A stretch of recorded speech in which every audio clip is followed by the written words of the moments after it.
অন্তর্বর্তীকালীন সরকার যে তার নিরপেক্ষতা হারিয়েছে সেটিকে খুশি করে, সেটিকে মাথায় নিয়ে, সেটিকে জনগণের কাছে নিয়ে আমরা আমাদের এই আন্দোলনকে আরো চূড়ান্ত করার লক্ষ্যে বেগবান করব এবং আগামী জাতীয় নির্বাচনের আগে যাতে একটি সম্পূর্ণ নিরপেক্ষ সরকার ব্যবস্থা প্রতিষ্ঠা হয়, যার অধীনে জনগণ ভোট দিতে পারবে, যেই ভোট দানের মাধ্যমে একটি জনগণের নির্বাচিত সরকার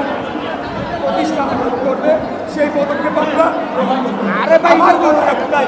একজন মেয়রকে তারা শপথ গ্রহণ করাতে ব্যর্থ হয়েছে, তাহলে আগামীতে 300 এমপিকে শপথ গ্রহণ করানোর জন্য তারা কি কার্যকরী পদক্ষেপ নিতে পারবে কিনা সেটাকে জনগণের যথেষ্ট সন্দেহ তৈরি হয়েছে। অতএব অন্তর্বর্তীকালীন সরকারকে শেষ সুযোগ দেওয়া হচ্ছে, আপনারা আপনাদের নিজেদেরকে সংশোধন করুন এবং আদালতের রায়কে মেনে নিয়ে, জনগণের রায়কে মেনে নিয়ে কার্যকরী পদক্ষেপ